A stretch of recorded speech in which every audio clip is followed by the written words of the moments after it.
Have you ever pondered upon the invincibility of God? It's a question that might seem outrageous or even sacrilegious to some, but it's one that's been considered by philosophers, theologians, and thinkers throughout the ages. We live in a world filled with different beliefs, cultures, and religions, each with their unique understanding of a higher power. For many, the idea of God embodies the ultimate form of strength and invincibility, an entity that is all-knowing, all-powerful, and exists beyond the confines of time and space. An omnipotent being that is immune to the limitations of mortal existence and thus invincible in every sense of the word. From the monotheistic religions such as Christianity, Islam, and Judaism, where God is perceived as a singular supreme entity, to polytheistic faiths like Hinduism and ancient Greek mythology, where multiple gods rule over different realms, the concept of divine invincibility is a common thread. Even in philosophical contexts, God often represents the highest form of existence, a perfect entity that is immutable and cannot be affected by change or destruction. It's a cornerstone of many philosophical debates, from the cosmological argument which posits that everything in existence must have a cause, ultimately leading back to an uncaused cause, God, to the ontological argument which asserts that God, as the greatest conceivable being, must exist. But what if we dared to question this? What if we dared to peel back the layers of tradition, faith, and belief to probe into the very heart of this invincibility? What if we dared to challenge the very notion that God is indestructible? The idea may seem unsettling, even controversial. After all, questioning the invincibility of God can be seen as challenging the core of many religious and philosophical beliefs. But isn't it through questioning, exploring, and challenging that we gain a deeper understanding of our world and ourselves? So let's delve into this. Let's question the unquestionable, and dare to ask, what if God could be destroyed? Many argue fervently that God is invincible. This belief, deeply rooted in religious texts and philosophical arguments, is often grounded on the attributes assigned to God: omnipotence, omniscience, and omnipresence. Let's explore these concepts and how they contribute to the argument for God's invincibility.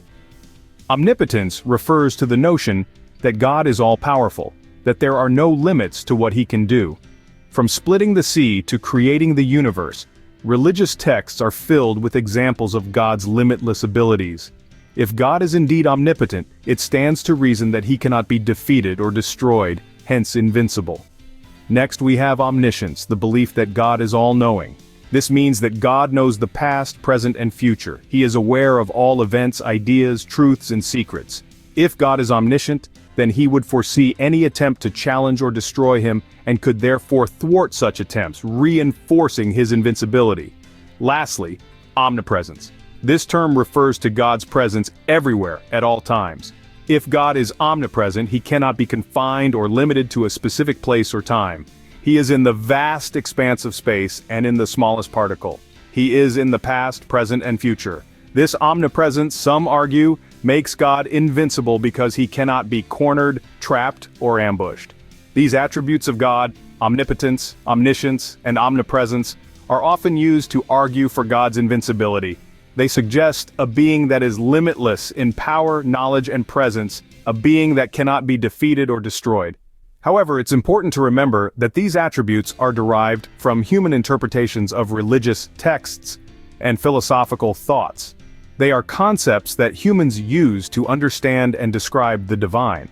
And while they provide compelling arguments for God's invincibility, they also raise profound questions about the nature of God and the universe. But like every argument, there's another side to this coin. Others, however, challenge the notion of God's invincibility. Let's delve into the philosophical debates and scientific theories that put God's invincibility into question. One of the most commonly cited arguments is the problem of evil.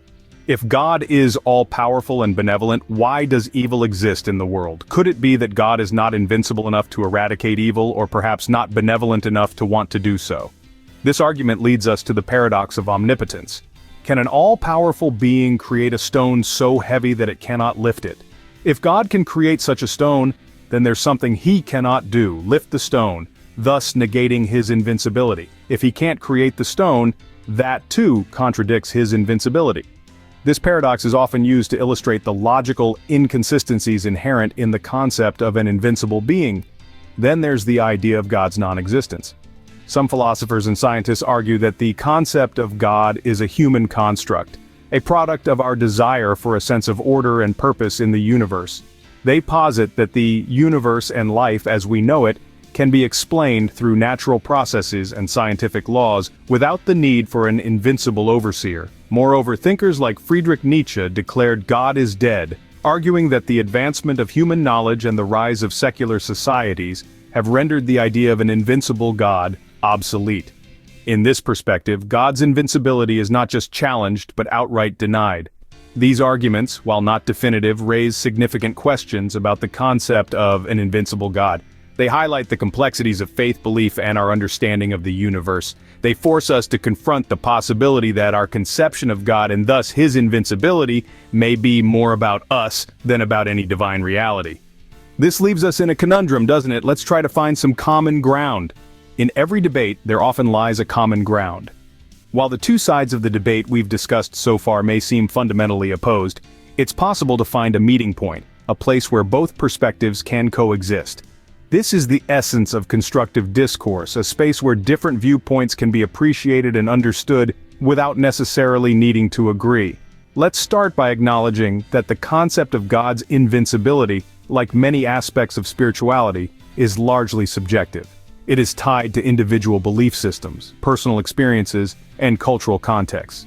Some may see God as an all-powerful, omnipotent being, incapable of being destroyed or diminished.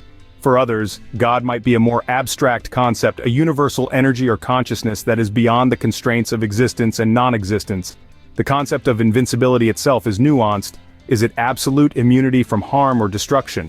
Or is it an unyielding resilience, an ability to endure and persist through all adversities?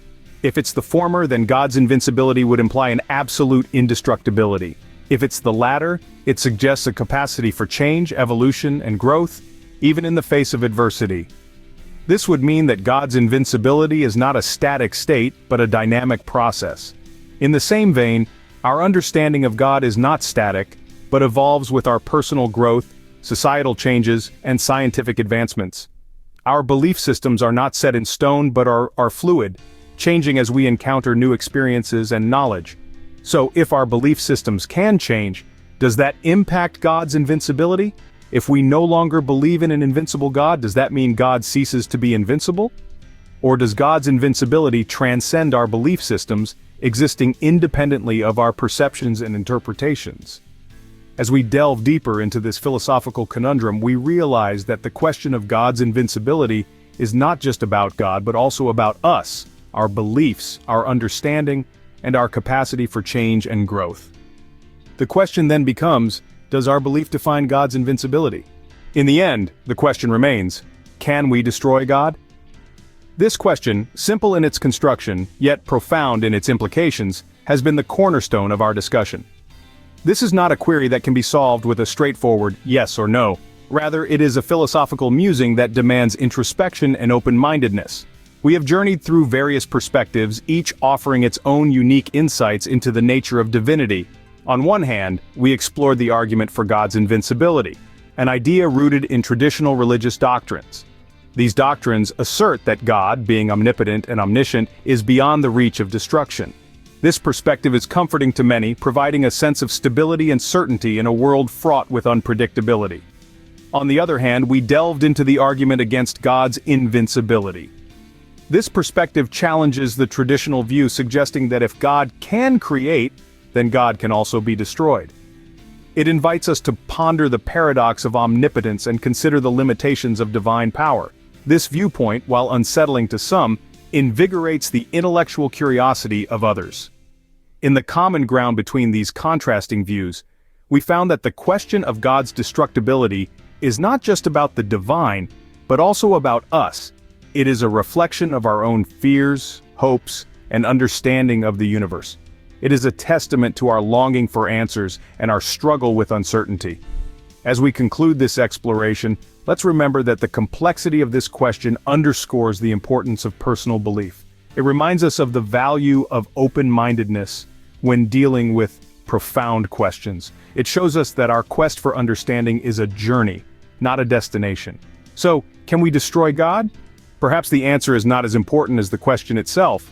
Perhaps the question is not really about God's invincibility, but about our capacity to understand, to question, and to grow. After all, isn't that what philosophy is all about?